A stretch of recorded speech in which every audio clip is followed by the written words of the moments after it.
everybody, welcome to Andrew Broussard Watercolors. Today we're going to be doing a fast and loose watercolor painting of a barn, and we could probably apply this to any type building.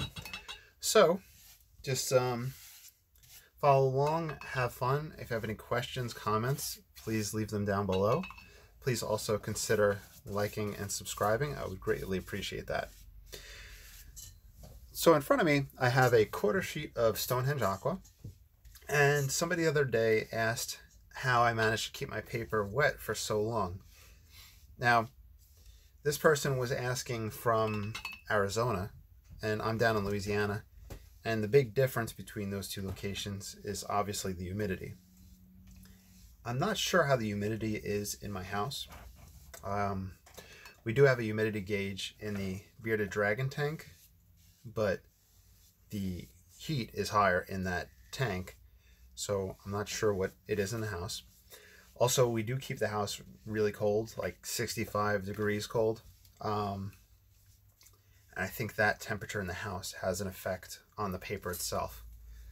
So I'm thinking those two things might affect it, as well as maybe working with cotton paper, or the fact that I just put copious amounts of paper water on. I didn't just do a pass, I did multiple passes. In fact, just to exaggerate the point, there's even more water going down. So I'm thinking it might be a combination of the room temperature, potentially the water, paper, and yeah, I guess the amount of water we have in. So we'll try to experiment around with that, and I'm not sure what I can do to test that theory out, but let me know if you're following along at home. How quickly is your paper drying out? And we'll see if we can kind of come up with a plan why that's happening. Now, today I just Googled on the Kindle spooky barn. So there's a whole bunch of different pictures up available on the internet of barns. You can look at one for influence. You can take pictures of your own. You can combine concepts. So since I'm pulling something from Google, I'm not really going to show the picture on the video, but just keep in mind that you know, you could use this approach with whatever you prefer. Now, since we're going for spooky fall, we're going to focus on our earth tones, and we have a lot of those out. I'm just kind of piling up a little bit more paint on them. We're also going to use the Payne's gray. So I'm thinking earth tones. The burnt sienna gives us that orangey Halloween color. Payne's gray gives us that blackish color. The ultramarine blue with the burnt sienna will give us that that dark color. So it's just going for that muted aspect of this palette. So without further ado, we got the medium hake brush. Just to talk about water-wise on the brush itself, I'm soaking it, and that's usually my first dip of water. So I have a big quantity of water, and we'll start out with raw sienna.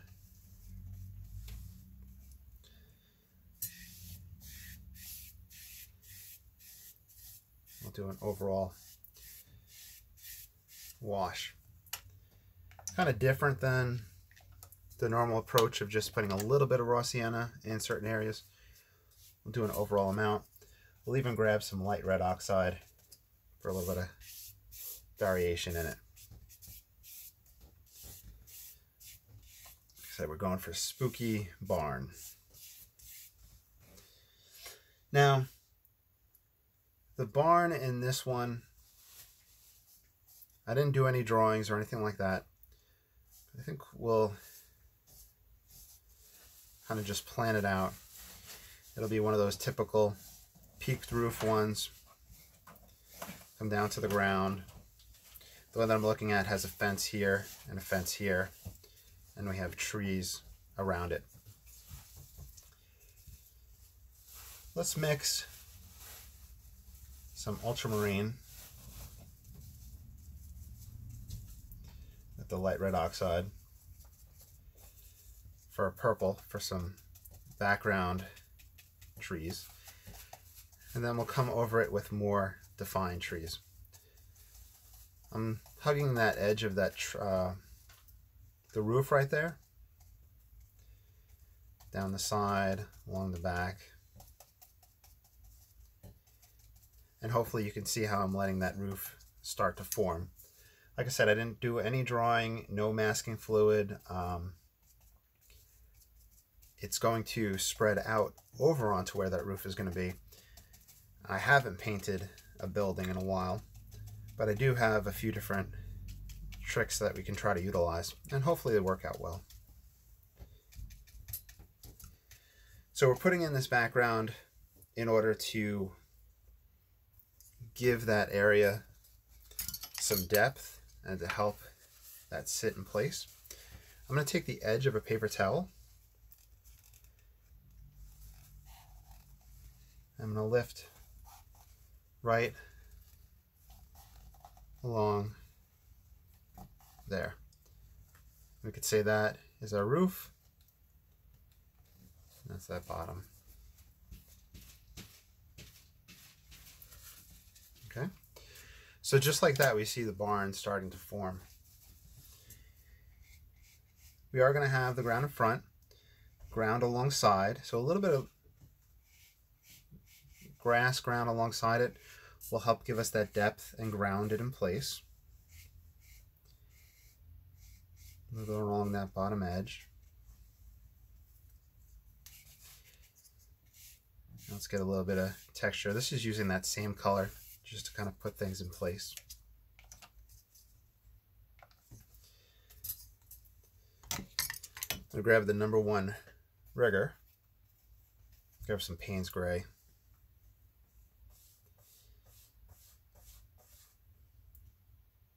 This is going to diffuse since this area is wet and wet, but it lets us get a start to the depth in our trees.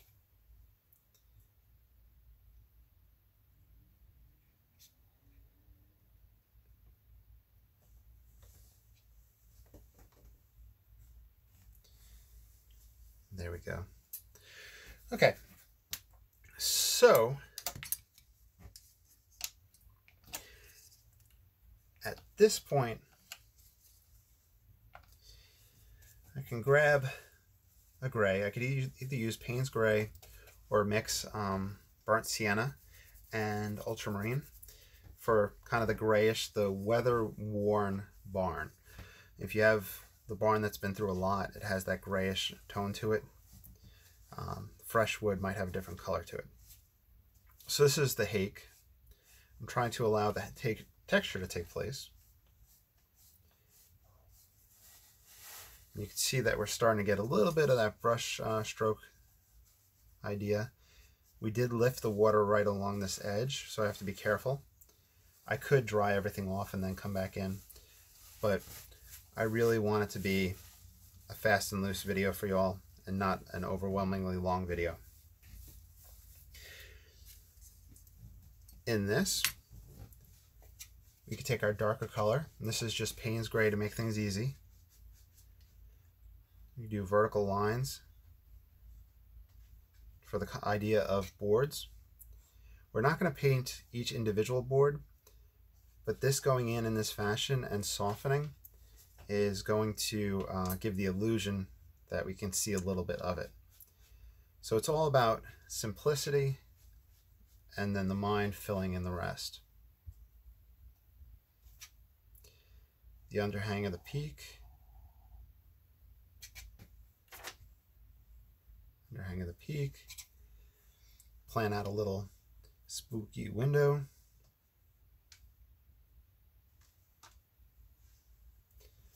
I'm just taking Payne's Gray, that big old barn door,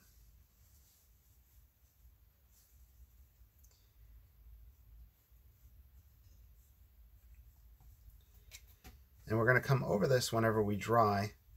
It's just letting things start to take shape.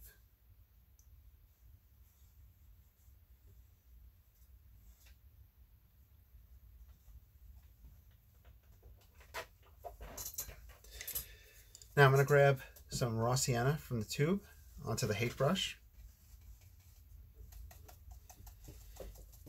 Put in a little bit stronger foliage.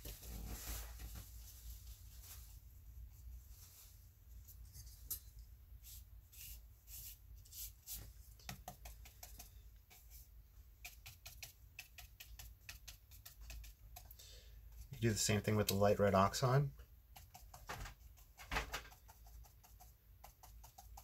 Get some variety along the edge of that barn roof.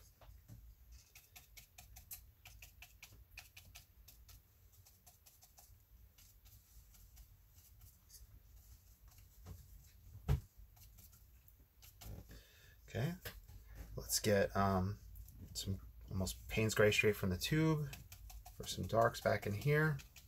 We're still wet and wet. And we're going for that hot Halloween, fall, spooky barn feel. I could even feed in a little bit of brush strokes to continue that concept of having that wet and wet and letting it diffuse.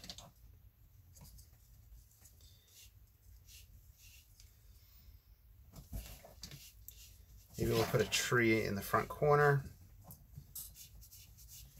And I think I had said that this picture has a fence and another fence. Maybe we'll do a fence opening like it has, and a tree taking over.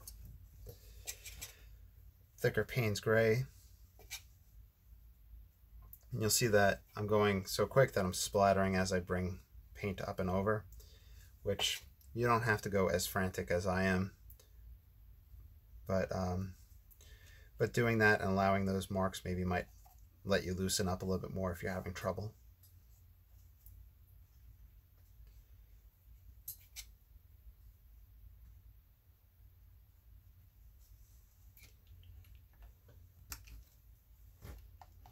Put some dark down here to let these guys start to form.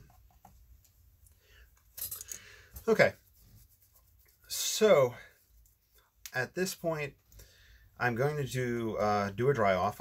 When I do the fence, it'll be wet and wet. When I do the windows and the openings, I need to not really have so much diffusion with it, so I need that to be dry. Yes, the barn will be, the fence will be in the dry area. The tree in the foreground will be with dry, and those guys will be dry. Since I'm going to have a foreground tree coming, let's see where I want it. Let's say we come up right here.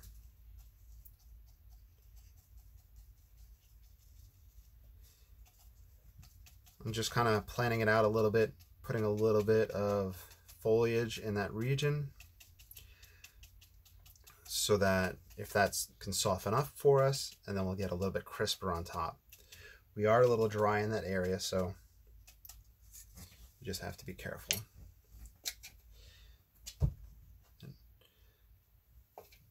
This is so we have depth in that foreground tree. This will soften up, and we'll go from there. All right, so I'm going to do a dry off. I'm going to use the blow dryer. If you have headphones on, watch your ears. I don't want you guys to have your ears hurt. It should take about 10 seconds.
As it dried, you saw the drying shift that took place.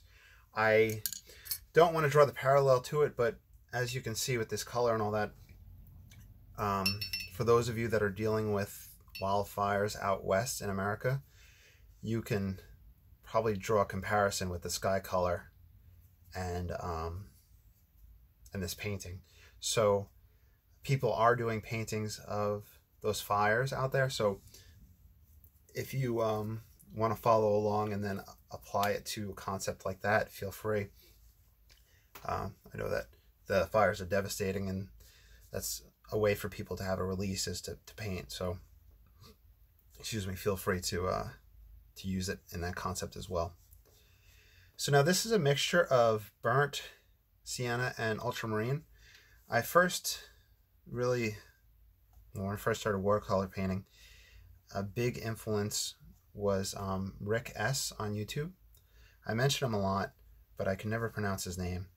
And he uses a combination of these colors, very limited palette, to create barns in some of his videos. And I think that ultramarine and burnt sienna combination has stuck with me since. So every time I look at a barn, that's always what pops into mind. This will be that upper hayloft window. Here's the door.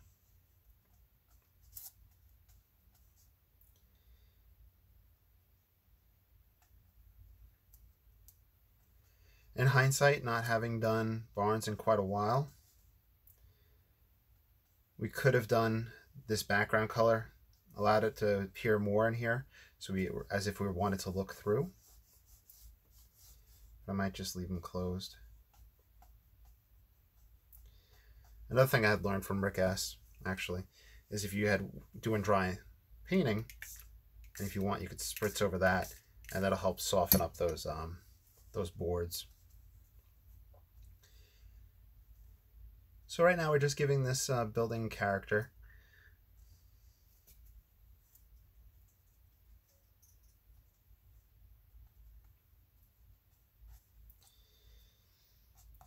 Take the brush on the side to put foliage, the overgrowth that's down by it. I'm going to kind of go back and forth between Payne's gray and the mixture of gray from the ultramarine and sap green. We could push it in different directions so it's not monotonous. So this is a little bit more of the burnt sienna, and it gives variety to this. I guess the best way to say it is maybe a flat wash can get kind of dull, so having a little bit of variety tonally within it, or warm cool wise, can help liven things up. This number 4 splayed a little bit on me, and I'm just using that texture right there, taking advantage of it. I even have some horizontal lines.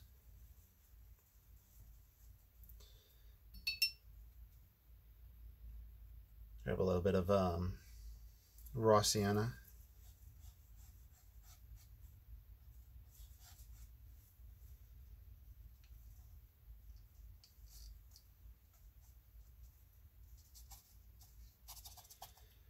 Scuff it up a little bit for other texture. Let's grab some Payne's gray.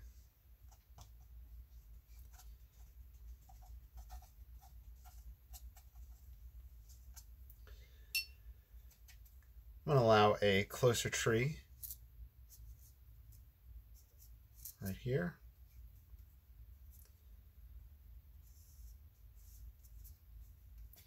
Just using the rigger as if it was a calligraphy type brush, just letting it squiggle and form, trying not to repeat parallel shapes. Let's grab some raw sienna.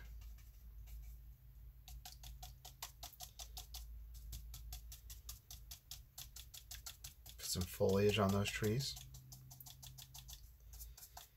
could even get a little bit of variety with that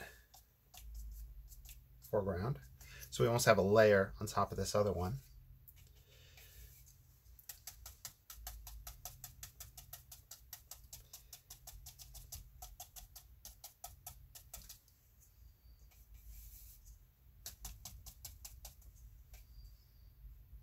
I haven't cleaned the brush at all. I actually just dipped to get a little bit of water just now, but I really haven't grabbed any water since the beginning.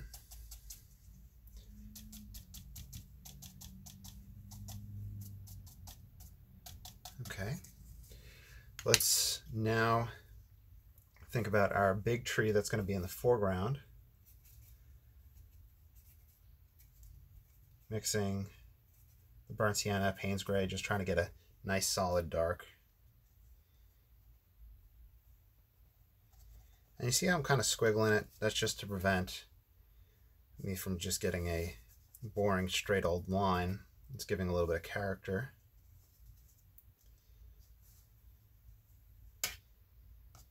Let's ground him.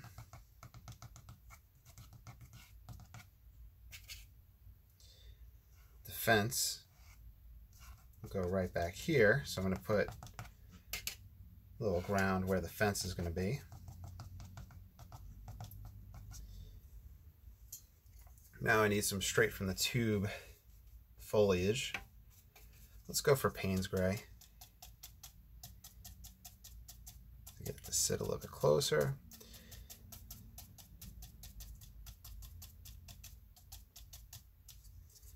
I'm going to grab the number 1 rigger just to get thinner branches.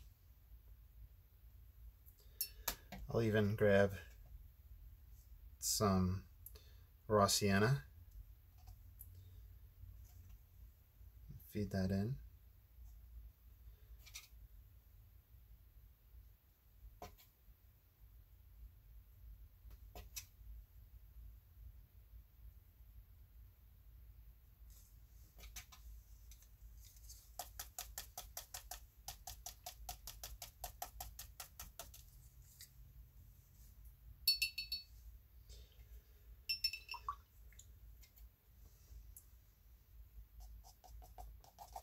I want to get a little bit more, I want to gray this barn a little bit.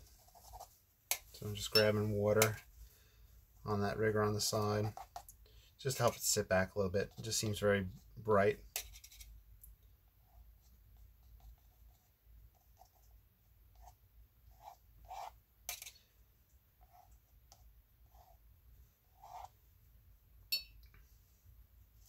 A little bit of gray for the shadow underneath the overhang.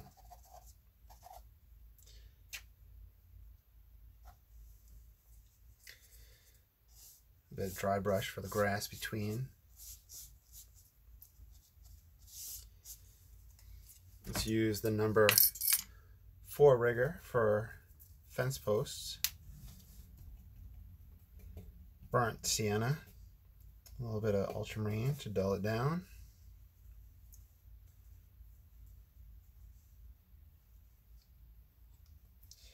We could say the light source is coming from here, so we'll give a little bit of shadow.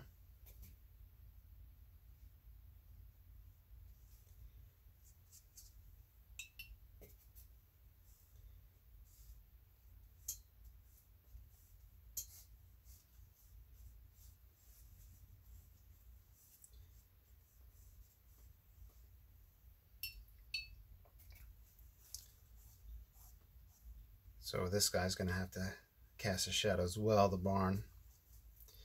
Not really getting too picky about shadow direction and light and whatnot. So that might be a faux pas on my part, but just trying to get that whole fast and loose barn feeling in a minimum time frame for y'all.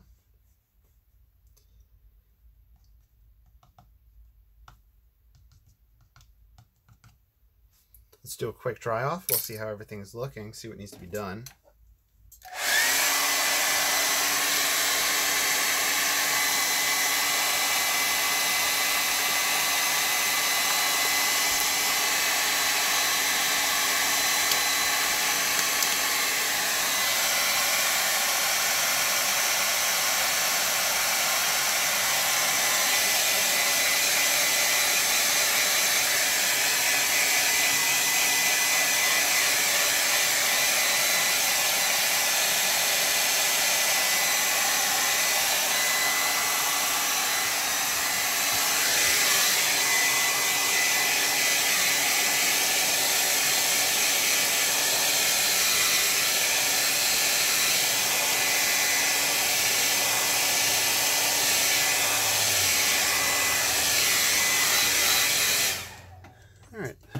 So we'll leave it at that. I think there's a little bit more drawing that needs to be taken place, but let's uncover, put a quick mat over it, put our signature. Of course, you're always welcome to follow along, paint along with any of these. And if you ever, get an offer to sell anything you paint from one of these videos, you have my express permission to go ahead and do that. I dropped my pen and sank the desk, so I'll get down to do that. And, so, feel free to follow along and sell anything that you do when you follow along. So I want you guys to succeed. And there we go, we signed it. And the mat.